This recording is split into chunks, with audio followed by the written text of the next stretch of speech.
Morning, everyone. Welcome to Poppy season. It is Poppy season, and apparently they're hard to get your hands on these days.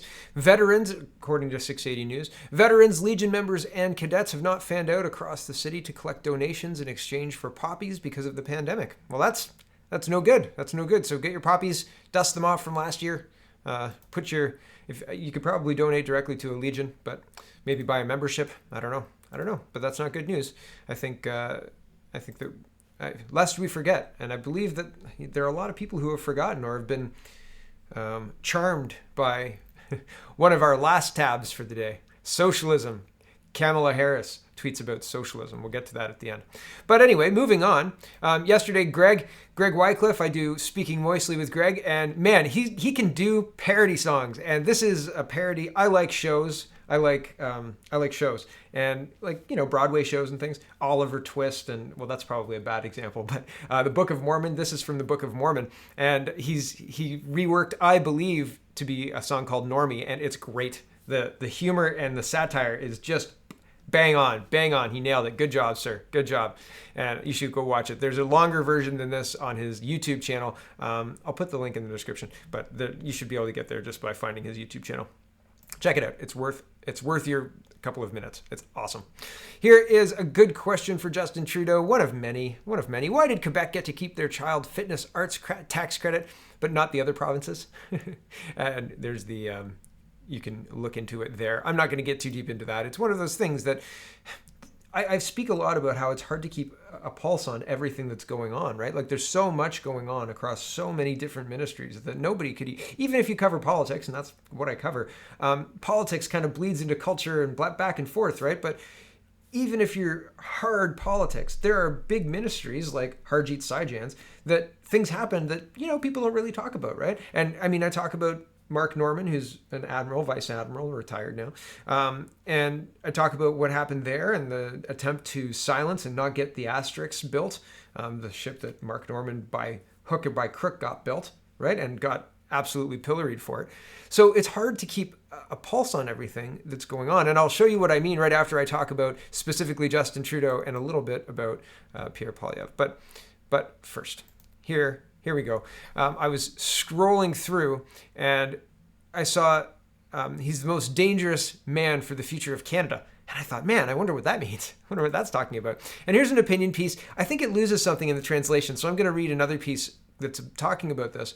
But this piece is basically saying, like, we spend a lot of time laughing at Donald Trump and the United States for having Trump in the White House. But if we look here, and then he lists a laundry list of things that Justin Trudeau has just not done. And some things I agree with, some things I don't agree with. I think it's a slippery slope to regulate the internet, but I think it's notable that we don't pay tax on Netflix.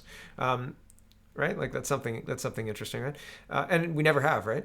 In Canada. It's very, very strange. But regardless, I know there's some kind of loophole there, but I don't know what it is specifically. Anyway, so he makes the conclusion.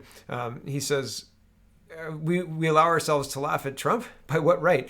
Do you think that the clown who lives at 24 Sussex is better than the clown who sleeps at the White House? So I disagree with his opinion of Trump, but I agree with his opinion of Trudeau. So what are you going to do, right?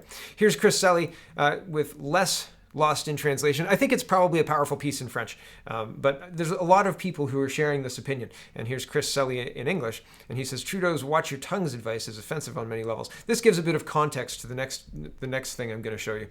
Quote, we will always defend freedom of expression, but Prime Minister Justin Trudeau didn't really need to go any further than that during his Friday press conference. No one ever does if their response to a question about a fundamental freedom. The but writes everything else out of existence. A Francophone reporter had asked Trudeau for his thoughts on the October 16th public beheading of a middle school teacher, Samuel Paty, near Paris, an act of vengeance by an Islamist freak who was angry Paty had shown his class some of the Charlie Hebdo cartoons that inspired the 2015 massacre of much of a satirical magazine's staff, as well as a fatal... of the 2015 massacre of much of the satirical magazine staff, as well as the fatal attack on a kosher supermarket 2 days later. Sorry, that tripped me up. I don't know why. The topic of the class had been freedom of speech. 14 people recently went on trial for those attacks. Charlie Hebdo republished the contentious cartoons in their honor. This is what Trudeau had to say about it. Freedom of expression is not without limits. We do not have the right, for example, to shout fire in a movie theater crowded with people. There are always limits. And we owe it to ourselves to act with respect for others and to seek not to arbitrarily or unnecessarily injure those with whom we are sharing a society and a planet. It's a quintessentially Justin Trudeau response, and unlike, say, his vows to stand up to Chinese thuggery, it smacks of sincerity. But it's an egregiously misguided response for the leader of any free country to proffer, and especially, I would argue, Canada. First of all, by implying that rude drawings of Muhammad, like Charlie Hebdo's, encroach upon legal limits to free speech, he is simply misleading the public. Last year's conviction of James Sears and Leroy St. Germain, publishers of the multifuriously insane hate rag Your Ward News, was the first in a decade, and it published prima facie incitement to violence against women. David, former National Chief Assembly of First Nations, I'm not going to attempt your last name, sir, told a reporter in 2002 that Jews were a disease and that he understood why Hitler wanted to get rid of them. They owned the banks, they owned the factories, they owned everything. They loaned money out to peasants, knowing damn well they can't pay it back, and so they took their land. Revolting, disgusting, and untrue, the Saskatchewan Provincial Court eventually concluded, but not promoting hatred. Denying the Holocaust on its own is not illegal in Canada. Drawing this prophet naked or in a sloppy kiss with one of Charlie Hebdo's cartoonists is objectively not even in the same universe. The only hatred it's inciting is demonstrably against the artists. I scroll down a little bit. None of that is okay here's the part. Of course, it's entirely possible to simultaneously defend Charlie Hebdo's freedom of speech, deplore the violence done in opposition to it, and argue it's unkind or reckless to publish cartoons that so offend people. You can do it consistently, don't offend anyone, or inconsistently, don't offend people if it might lead to violence. It's a free country. Fill your boots. Pitch an op-ed. You can say something like, we owe it to ourselves to act with respect for others and to seek to not to arbitrarily or unnecessarily injure those with whom we are sharing society and a planet. But none of that's okay for the leader of a proudly free country being asked about people getting slaughtered over cartoons. In that case, you just have to call it what it is, a barbaric reaction to a manifestation of free expression that you will unconditionally defend regardless of your opinion of it, which is irrelevant. Trudeau's watch our tongues advice isn't just offensive from a civil libertarian standpoint either. It implies that there are people out there in Canada polishing their guns and sharpening their machetes just waiting for someone to say the wrong thing, at which point they'll go on a rampage. Certainly, Canada has produced Islamic extremists. Most have been caught before they did inflict serious damage, though some combination of their own idiocy and good police and intelligence work. But I see no reason to believe the threat in Canada is even remotely comparable to the threat in France. I'm just going to pause here. I'll point out the Danforth shooting. I'll point out that the amount of fentanyl they had was quite a lot, quite enough to incapacitate the Danforth shooter's brother for the rest of his life. He's in a coma in Sunnybrook, as far as I understand at this point in time. So it's interesting to brush that under the rug. It's interesting to say, no terrorist attacks are happening here. It's not likely. And we've seen responses, not on the same level as France in recent days, but who knows? But the Chris Selly's brushing it under the rug, I just want to know. I just want to make sure my audience understands that there are attacks in Canada. There have been and there are, and they will continue until rule of law is restored, because it's currently not. Back to this. The Charlie Hebdo cartoons have been published in this country, after all, including in this newspaper. Some publicly agree and disagree with the decision. No doubt some people seethed privately. No one took up arms, and I don't think that's entirely a matter of luck. Canadians in general are remarkably welcoming and tolerant people. Yeah, nobody took up arms. Okay, we republished some other papers' drawings of the Prophet Muhammad. I wonder what would happen if the Toronto Star published their own version of like a Prophet Muhammad cartoon. What do you think would happen then, Mr. Selly? Do you think that Canadians would grin and bear it? I think that the Prime Minister would probably weigh in, right? I think that probably there would be hate speech fines, and like I'm being dead serious. That's what I'm speculating. We maybe reposting a Muhammad cartoon is one thing, but actually producing your own and daring to post it on a website like Charlie Hebdo did first, and they've suffered for it, and there have been more suffering from the consequences of it, right? From the fact that it exists. I'm just playing a thought experiment here. I'm not asking anyone to do that. But isn't it interesting? Because I do think that it would have a different outcome, right? back to the article. Peaceful intolerance isn't such a big deal as long as our leaders unconditionally defend our fundamental freedoms, which is precisely what Justin Trudeau isn't doing. And I've said that freedom of speech has limits in Canada, and if you were naive to that, well, it's 2020, right? Like, there's been limits for a long time, but only some limits for some people, right? Here's Tom Quicken. He says, where's Justin Trudeau on this one? Why is he allowed to spout real hate speech when everyone else gets shut down? Andy No says, extremist Canadian imam calls the French history teacher who was beheaded by a Muslim refugee a filthy excuse for a human being. So, I don't know. Very interesting, right? Very interesting. Don't say anything that would be offensive to the people that we share society with. But, right? Free speech has limits, but... Here is, hold on. In response to CP24 saying Trudeau Liberals want a new program to declassify decades-old national security documents, Pierre Poilievre says, how about declassifying the 1,000 We scandal documents you've blacked out? Somebody replied with him beating a dead horse. I thought it was funny. And the reason it's funny is the reason they made it a confidence vote was to make it a moot point. We can't talk about this anymore. We've won. You can't, there's no debating it. We've already gone to a confidence vote on it. Do you want another confidence vote? Because that's what's going to happen again. That's why it's won, right? Moving on. This was going to be a lead story, and it's probably the most interesting story of the day. Ottawa Citizen reporting Canadian military. It's not new either. We knew about this.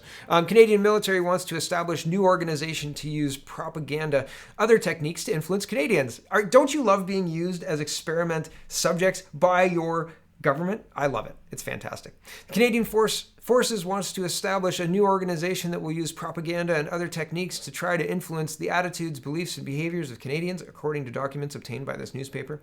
The plan comes out on the heels of the Canadian Forces spending more than $1 million to train public affairs officers on behavior modification techniques of the same sort used by the parent firm Cambridge Analytica, as well as a controversial and bizarre propaganda training mission in which the military forged letters from the Nova Scotia government to warn the public that wolves were wandering in the province. I don't know how I missed this article, but it's a weird article. You should go check it out. Like, why are they doing that? Very weird. Back to this. The new Defense Strategic Communication Group will advance national interest by using defense activities to influence the attitudes, beliefs, and behaviors of audiences, according to the documented data. October 2020, the document dated October 2020.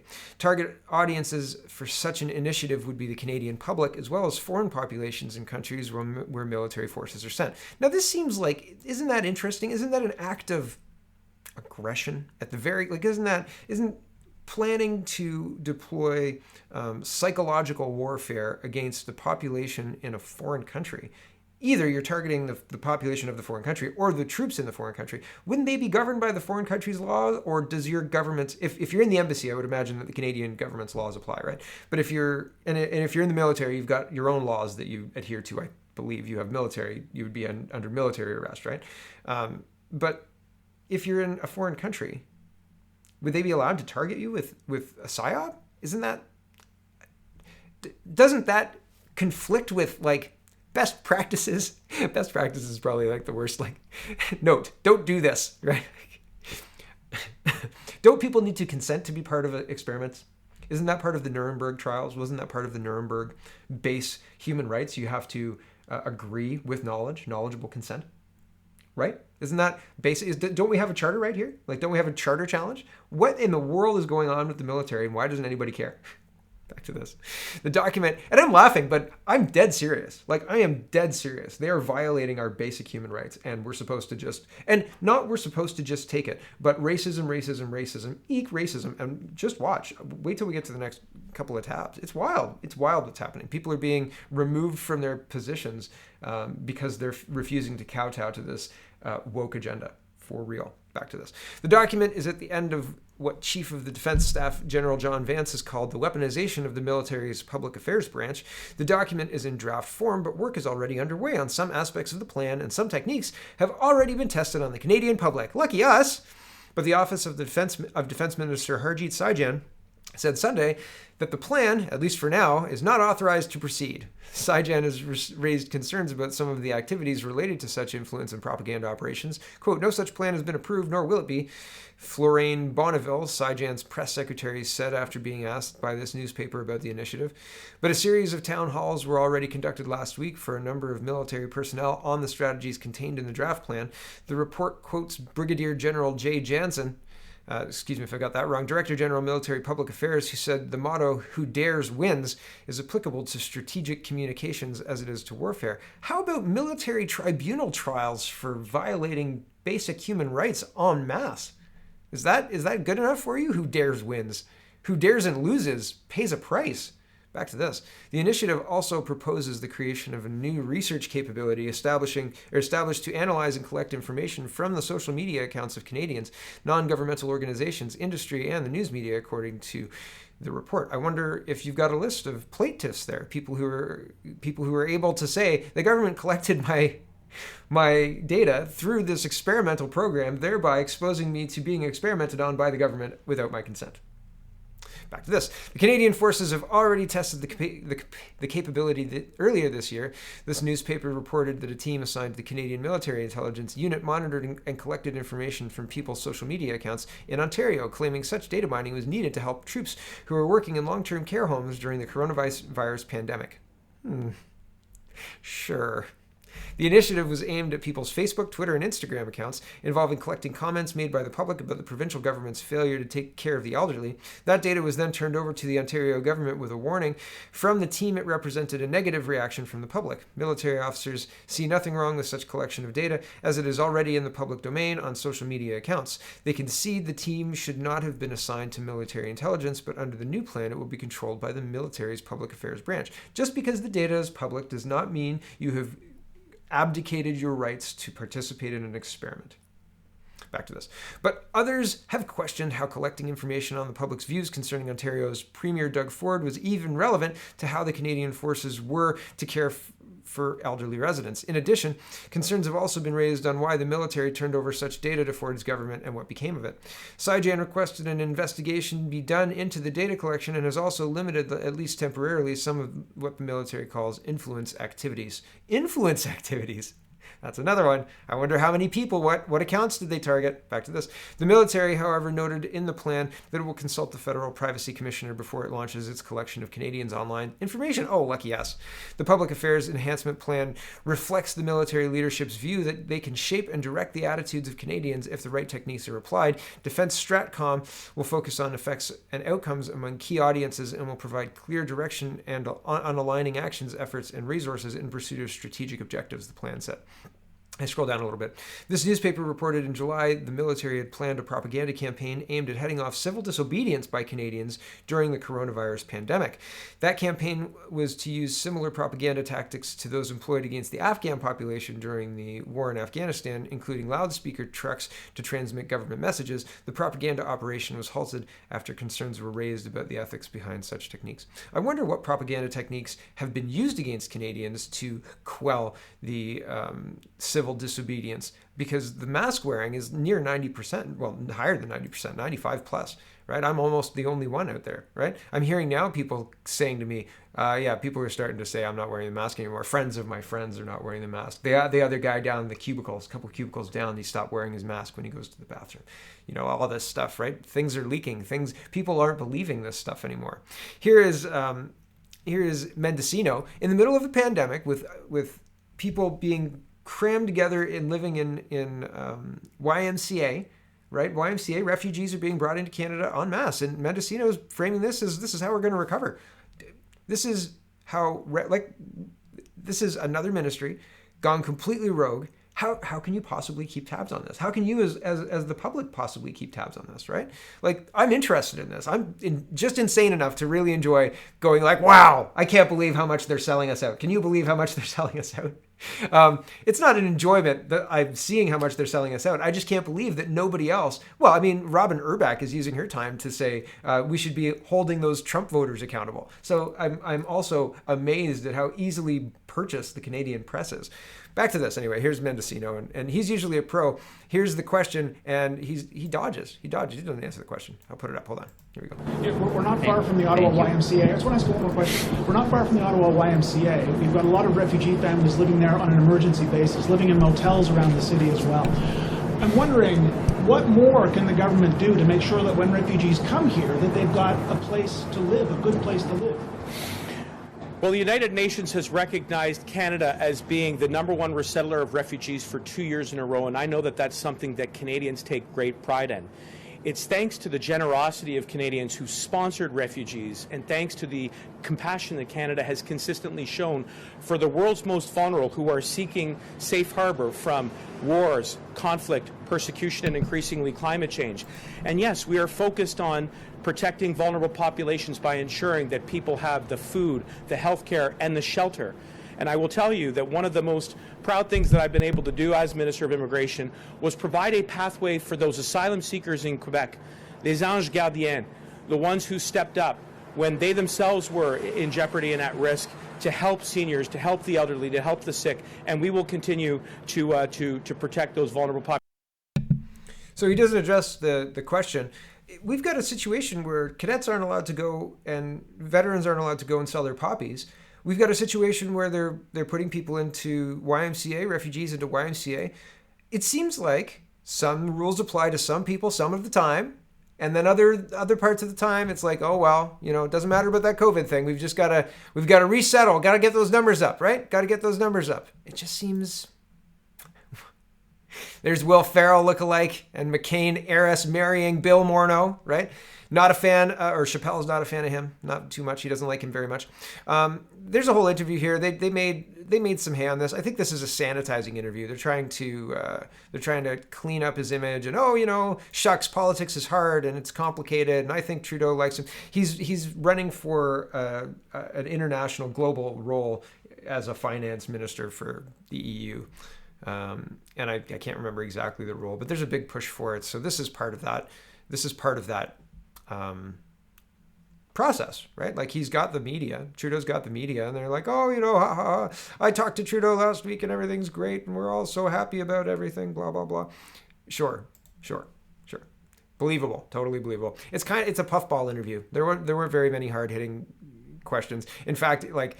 Rosie kind of like leads him through one of the questions and like, oh yeah, really? Like, oh yeah, okay.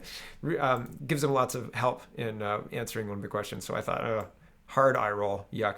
Back to this. Moving on. This is the fisheries stuff. And man, I thought that I'm going to give you a taste of who this person is. So this interview is worth the read. Go read it. It's a little bit of a long read. It says, in search of common ground, an interview with Arthur Bull about the lobster fishery crisis in St. Mary's Bay. And so to give some context around who this man is, to try to give some sense of the recent turmoil, the author turned to Arthur Bull, who is currently an advisor to the World Forum on Fisher people. Over the years, Bull has held positions as chair of the Rural Communities Foundation of Nova Scotia, chair of the Nova Scotia Coastal Communities Network, and co-director of the Rural Communities Impacting Policy Project, and has been a stalwart advocate of the independent inshore fishery and its vital connection to the fabric that holds coastal communities together. He's also participated in a number of major multi-year initiatives that were based on collaborations with Indigenous communities, including the Turning the Tides and Coastal CURA projects. As executive director of the Bay of Fundy Marine Resource Center, he worked closely with Bear River First Nations on fisheries conservation, alliance building, and leading circles. So just giving you that, I'm going to read the first question and answer. It says, how do you view the conflict taking place in St. Mary's Bay, and what do you think might be the pressures and the driving forces behind it? I think his answer is an answer to what's happening in the broader Canada too. Okay. There was an article by the philosopher Cornel West, and he was saying that in the current climate, you're either a racist or you're an anti-racist. So on that point, and not to dwell on it, but my thinking is that there are two things going on in St. Mary's Bay. One is about the fisheries, and the other is about racism that is very deeply ingrained in rural Nova Scotia, and one has churned up the other. And so they're both issues, but they're not the same issue, and I don't think it's correct to say that the fisheries issue was caused caused by racism. I don't believe that, but they have overlapped now, and we have to face that. Your question about pressures, I think that's a really good way to approach it. If we start off with only the idea of assessing blame, or of assigning blame, it doesn't necessarily lead to the best understanding. If your aim is to find out who to hang this on, then maybe you're going to miss some important stuff about why this is happening. Why now? What's at play here? There are individuals and there are systemic, social, and economic, ecological issues. These are not impossible to understand, but I think it's hard to understand if you start by saying, well, let's just pick someone to blame. Wisdom. And man, would I, like somebody with that much experience, I think that is bang on the kind of answer that I would expect. So thank you for having the wisdom to put it that eloquently, because evidently I couldn't. But it's very interesting that if basically what he's saying is the issues are manageable, but when you refuse to actually deal with the issues and instead try and pin it on somebody, well, it's not going to work very well in solving your problem, right? And I think that fundamentally that's where we're at with a lot of problems in Canada right now. We're trying to find somebody to blame, right? Here is what I was alluding to earlier. Man, I feel like I'm long today, but maybe not. Jeremy Farkas. Sorry if I've got your name wrong, Jeremy. He's yes to responsible yes spending, yes to transparency, yes to opportunity. Together we will unleash Calgary's potential. I believe that he's a counselor. But it says, effective today, I've been removed from the Calgary Police Commission. Council is playing with fire, and it's Calgarians who are getting burned. I'd rather be fired than made to do or say something that would put Calgarians at risk. Details here. So here's the notice from the Office of the Councillors. Despite his request to continue to serve, Calgary City Council has removed Ward 11 Councillor Jeremy Farkas from the Calgary Police Commission effective today. This removal follows Farkas's refusal to endorse statements that the foundation of policing is racist and his opposition to Council's plan to drastically and further reduce Calgary's police budget. By courting the abolish and defund police movement, City Council is playing with fire, and it's Calgarians who are getting burned. There is no position or title in the world that is worth putting my family, neighbors, and constituents in danger. I would rather be fired than be made to do or say something that would put Calgarians at risk. Calgary has seen population growth, a resurgence in organized crime with social disorder, and violence driven by economic hardship. Despite this, Council would rather cut emergency services than revisit its recent decision to massively boost the public art, bike lane, and communication budgets, to name a few examples. Farkas continued, it is possible to support our honorable police officers while also urge for swift and severe consequences for those who violate the public's trust. Whether or not I am on the police commission, I remain committed to standing up for community safety for every Calgarian. That means ensuring that our frontline is resourced accountably and accountable and ensuring that they're resourced and accountable. Farkas concluded, blah, blah.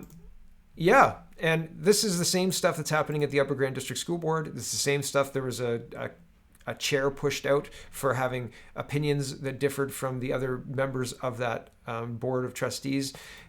He wasn't removed from the board, but he was removed from his chairship. And this is dangerous. This is not the way governments should work. This is ideologically driven, and this is not correct. And we need to stand up firmly against this as quickly as possible, because they're not going to stop. They've got wins. Why would they stop? This is very interesting. This was published today. Today's November 2nd. Why Ontario hospitals are full to bursting despite few COVID-19 patients. Hospitals were full to bursting before. We had hallway medicine in Ontario. Hallway medicine, this isn't new. Back to this. Some of Ontario's largest hospitals are nearing or exceeding full capacity even before flu season and the second wave of COVID-19 bring an expected surge in new patients. Data obtained by CBC News shows that the acute care wards of a dozen major hospitals were filled above 95% of their funded capacity for more than half of the days in September and early October. Those rates significantly exceed the province's maximum occupancy targets of 85%. That was set earlier this year for hospitals to get the green light to resume scheduled surgeries such as organ transplant, cancer operations, and cardiac surgeries basically halted during the pandemic's first wave. So hold on a second. Prior to COVID, we had an emergency in Brampton, right? They had a health emergency because they didn't have funding to run their hospitals. And this was from January 22nd, 2020, well before COVID happened. And now they're saying in targets that were passed earlier this year, we have to get an 85% occupancy for the green light to have surgeries resume. Why? How did this get passed without anybody noticing that? Changing, like moving the goalposts. So before we're running at 110, 115% capacity, and now we're running at 100% capacity, 95% capacity, and they're saying too much. And by the way, these regulations that we pass say, you've only got to have 85, so we can't start surgeries yet. We can't do cancer screenings yet. Irresponsible and unbelievable. The government is too big for anybody to meaningfully keep a tab on it. The news does a terrible job of keeping a tab on it and telling you what's going on. I'm going on half an hour and I've got more tabs than I like left at this point in my show. So it's unbelievable. There's so much going on that how could you possibly keep abreast of it? The government is changing regulations that impact your healthcare meaningfully. It's like the change between gasoline sold in gallons versus liters, right? It was 34 cents a gallon, and then Pierre Elliott Trudeau came in and made it to 39 cents a liter. Take fuddle-duddle Canada, right, Mr. Trudeau? Back to this. Unbelievable. Just unbelievable. Okay. Back to this. The data suggests many hospitals have returned to the overcrowding level seen before the pandemic, when CBC News revealed hospitals filled beyond capacity nearly every single day, with patients outside housed in hallways, conference rooms, and cafeterias, not as exceptional cases, but as a matter of routine. This is hours in the ICU, in the emergency ward, and they're using that as a bellwether. Hospitals are walking a tightrope right now, said Dale in an interview. We're back to where we were pre-COVID with the risk of hallway healthcare. And you can't have hallway healthcare in a pandemic because of the need for infection prevention and control. Scroll down. So that's their explanation, right? Pandemic, infection, blah, blah, blah. Hospitals are full of other infections all the time, not just COVID, right? Like, you would think that these protocols would be in place, right? The sick people in the hospital, you think they'd be protected by the hospital. Back to this. The increase in funding to add bed capacity does not necessarily mean hospitals will hire more nursing staff to care for the additional patients, said Vicky McKenna, a registered nurse and president of the Ontario Nurses Association. Nurses are working beyond their normal hours and being requested on a regular basis to cover for vacancies, says McKenna in an interview. I've got to tell you, they're wary, they're tired, she said. So are Ontarians. Back to that. How long can they continue to work at this pace and deliver the care they need to and that they want to? That's what they're worried about, and when they're stretched so thin. And this is the wait times figures considered rough barometer of hospital overcrowding. I got to tell you, like the moving goalposts and the this is why the care sucks is absolutely not a good enough excuse, right? Like, we really, really need to rethink our healthcare if this is where we're going with it. Also, I thought that they were going to be making the case that the hospitals were being overwhelmed with patients that were the collateral damage from not getting the cancer screenings and stuff. Here is an interview that I came across that I thought was very interesting. I'll share it with you. Hold on. Here we go. All the evidence anyone would need to determine that the government and states, for whatever reasons, are, I'm afraid I'll be direct, they are lying to you. The pandemic is not raging. If it was raging, there would be excess deaths. There are not excess deaths. Let me tell you something else I learned just before this call, because I knew you were going to ask me about the recent upturn in deaths. There is slight excess death. So I called a good friend of mine who's a pathologist. That person told me that there is a slight increase in deaths. But let me just characterize what she said, that they're not mostly very old people, which are generally the people who died with COVID. They are male and female equally, whereas COVID kills slightly more men than women. So much younger, then male and female ratio is wrong for COVID. But then here's the thing that really hurts, and not respiratory deaths. Mostly dying of ischemic heart disease and stroke and untreated cancers. In other words, the kind of things that might happen to your neighbours and yourself and your family if your government deprived you of access to the healthcare system for the most part of 6 months. So, yikes, right? And I'm not done yet, right? I'm not done yet. So it's just terrible that we are in a situation. That's UK. That's the UK. So I don't want you to think that that's Canadian. That's the United Kingdom. But further in the UK, here's another. This is, I think he's an MP, chairman of the. No, he's not an MP, but he's somebody who's involved in UK politics, etc. He says, where's the rigorous and comprehensive risk assessment of another national lockdown? Where is the exhaustive and honest cost-benefit analysis? All organizations do these, even for small projects, but the government puts the country under house arrest based on junk science alone? Good question. Here's Nigel Farage, and he says, there's no political voice opposing this new national lockdown in England. I think that may change very soon. Yeah. To keep it in healthcare, the Ontario government is promising to establish a new standard that would see long-term care residents receive an average of 4 hours of direct care every day. How about just letting their families go and visit without an oppressive screening? Hey? Here is Canadian Press. Electricity rates going up in Ontario this weekend. If you live in Ontario, your rates are going up. Time of use, it's 10.5 cents per kilowatt hour, off-peak 21 cents during on-peak. It's a lot. I think it was 19 cents before. Ottawa restaurant owner challenges mayor premier to serve tables and experience patio weather. And an Ottawa restaurateur says it's time to reopen indoor dining after a cold fall week serving patrons in an outdoor patio. Tony, the owner of Mezzananti. Oh my goodness, Italian Bristow. I'm sorry. I just can't read names like that. I don't know. Just trips up my mouth. Anyway, in the byword market is calling out government officials for the government 19 restrictions while applauding staff for their hard work. I would love for the premier and mayor to come and serve for an 8-hour shift in these conditions, and maybe they'll understand that indoor dining would be a better solution with the restrictions that we had. Conditions that we're required to work in, not only our owners, but our staff, especially our staff, have been very tough. Yeah, it's not very nice to make people sit outside and eat food like in wintertime. We live in Canada. We have wintertime, and we shouldn't be eating outside during wintertime. That's for summertime when there's picnic tables and a warm breeze, not ice pellets. Okay. Global News is reporting massive fire breaks out at Forma Delta BC Cannabis Greenhouse Complex. I saw reports of mushroom clouds. People were saying, look at this mushroom cloud on Twitter. I was like, what the heck? So if you saw that too, that's what this was. I'm not going to get into it too much. There's a shooting in Niagara Falls. Yeah, terrible. 11:56 p.m. on Halloween. 2 district with the Niagara Regional Police Service attended the area of Centre Street and Ellen Avenue in the city of Niagara Falls for a report of disturbance.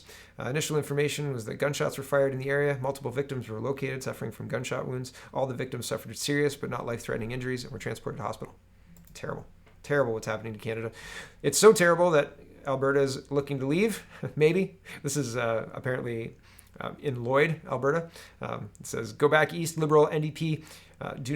Please do not enter the great state of Alberta. State of Alberta? It's a funny one. And here's Donald Trump pointing out that Kamala Harris is publicly endorsing socialism on Twitter. He says, we all knew it was coming, but she says it out loud now, just before the election. And it's the equity versus equality. And there's, it makes a good meme, I suppose. But the reality of communism and socialism have been played out a bunch of times, and it doesn't work. It doesn't work like this. It doesn't work like this. It works more like that doesn't fit in with our ideology, and so silence that website, turn that off, quiet that person up, right? Make sure this guy doesn't keep talking so much about who's dying and of what, right? That's more what communism looks like, and that's, make no mistake, that's what the Biden-Harris administration is really advocating for. And socialism is just a short stop on the trip, right? And you don't want it. We don't want it. Canada doesn't want it. Nope, not by any stretch. But man, we're in bad trouble. We're in bad trouble with a government that is non-responsive to at every level, from mayors to provincial to federal. They're not interested in rule of law. They're not interested in. They're more interested in making sure that people kowtow to the new anti-racist doctrine, that they're willing to go this far, like defund police. Yes, we need to defund the police. That's the biggest priority when we've got, and yeah, Calgary and Niagara Falls are different places, but the violence and the uptick in crime and the uptick in concerning situations happening in cities. And I often talk about Toronto, and somebody on my comments said, it's a lot more safe than you make it seem. And you're right, it is a lot more safe than I make it seem. And I should be cautious of that and aware of that. But being a dad of young children, you understand how fragile life is, right? And when there's even, you read stories of playground shootings and stuff, in Toronto. That didn't used to happen. That would be headline news. When the Danforth shooting happened, I thought, man, that's it. The Canadian public is going to get really upset about this. And I think that's why they took so long about coming out with what the information was. But now we're seeing that kind of violence has become so normalized that it doesn't even make headlines now. And that concerns me. So yes, Toronto is not like a third world country. Toronto is not being shot up every other day, blah, blah, blah. But there are a lot of shootings in Toronto, and it is concerning, the changes that are happening. And I personally don't feel safe there. But that's just me. That's just me and my current life situation. So, take it with a grain of salt. But what's happening, the slippery slope we are on and have been on for the last couple of years isn't getting any easier to traverse. And the leadership is getting more and more bold with their ability to do what they want with impunity, right? We can't even get unredacted documents from this minority government. We're in control. I'll believe it when I see it. Thanks for watching, everybody. Check out CanadaPoly.com. Check out CanadaReport.co. Check out SpeakingMoistly.co. And there was something else I was going to say. Forget it. Have a wonderful, wonderful day.